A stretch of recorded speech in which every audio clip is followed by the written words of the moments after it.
मंदसौर जिले के सुवासरा विधानसभा में उपचुनाव को लेकर चुनावी घमासान तेज हो गया है।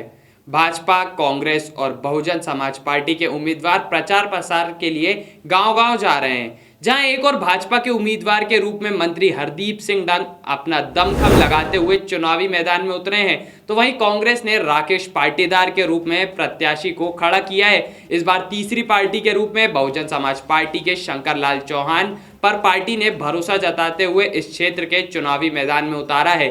चुनाव के क्षेत्र में लोगों द्वारा किस प्रत्याशी पर अपना भरोसा जताया जाता है, यह देखना दिलचस्प रहेगा।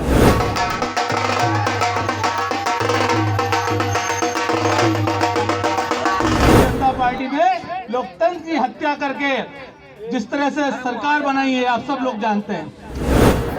क्षेत्र किस विकास के रास्ते पे जाए और विकास कौन करा सकता है। मैंने 5 साल शिवराज जी के साथ काम करा, 15 महीने कमलनाथ जी के साथ। जो 15 महीने जो सरकार थी, सिंचाई योजना के लिए कई बार, डैम के लिए कई बार मुलाकात करी, कई विकास को वहाँ पर मिलने का टाइम नहीं। और मैं शिवराज सिंह जी चौहान साहब को धन्यवाद दूंगा। 21 अरब 85 करोड़ की योजना इस क्षेत्र को उन्होंने स्वीकृत करी, कहीं डैम कर दिए, कहीं रोडें दी। तो एक ही मुद्दा है कि क्षेत्र का विकास हो और आने वाले दिनों में भारतीय जनता पार्टी की सरकार जो है और आपके आशीर्वाद से जीत जो दर्ज होगी, युवाओं को सबसे ज़्यादा यहाँ पर रोजगार कैसे मिले, उद्योग धंधे कैसे खुले, ये सबसे मुद्दा बड़ा रहेगा। देखो, सबसे बड़ी बात तो ये है कि अभी जो उपचुनाव है, उपचुनाव कोई घटना की वजह से नहीं आया है, उपचुनाव थोपा गया है। तो इसलिए सबसे पहले तो हम लोकतंत्र बचाने के लिए इन गद्दारों को इस क्षेत्र से बाहर भेजने के लिए सबसे बड़ा मुद्दा है कि यहाँ के जो विधायक थे उन्होंने कोई देशभक्ति का काम नहीं किया। उन्होंने जनता के साथ, किसान मजदूरों और गरीबों के साथ गद्दारी करी है।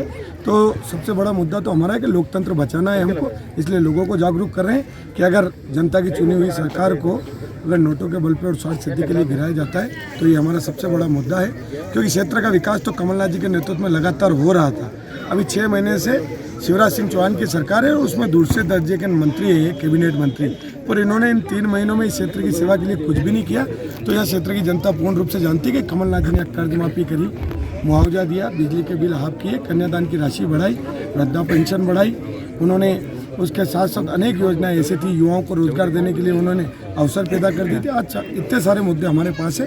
तो हम मध्य प्रदेश में वापस सरकार में आएंगे और कमलनाथ जी को मुख्यमंत्री बनाएंगे दीपावली से पहले। सर्वप्रथम मैं बहुजन समाज पार्टी के राष्ट्रीय अध्यक्ष बहन कुमारी मायावती जी को बहुत बहुत धन्यवाद दूंगा और मैं आभार भी व्यक्त करता हूं बहन जी का और प्रदेश के सारे नेताओं का, जिन्होंने मेरे ऊपर विश्वास करा और मेरे को बहुजन समाज पार्टी से उम्मीदवार बनाया।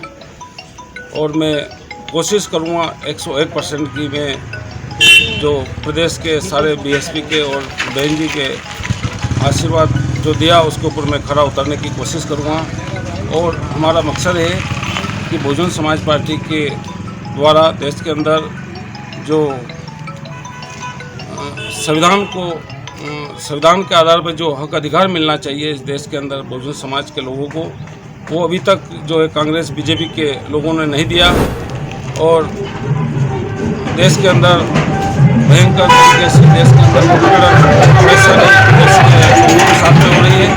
तो हम चाहेंगे कि बहुजन समाज पार्टी के द्वारा हम इस देश में लोगों को जो इसका हक अधिकार मिले वो पहुंचाने की कोशिश करेंगे। खबरों में बने रहने के लिए ग्रामीण भारत टीवी को सब्सक्राइब कीजिए और बेल आइकॉन दबाना ना भूलें।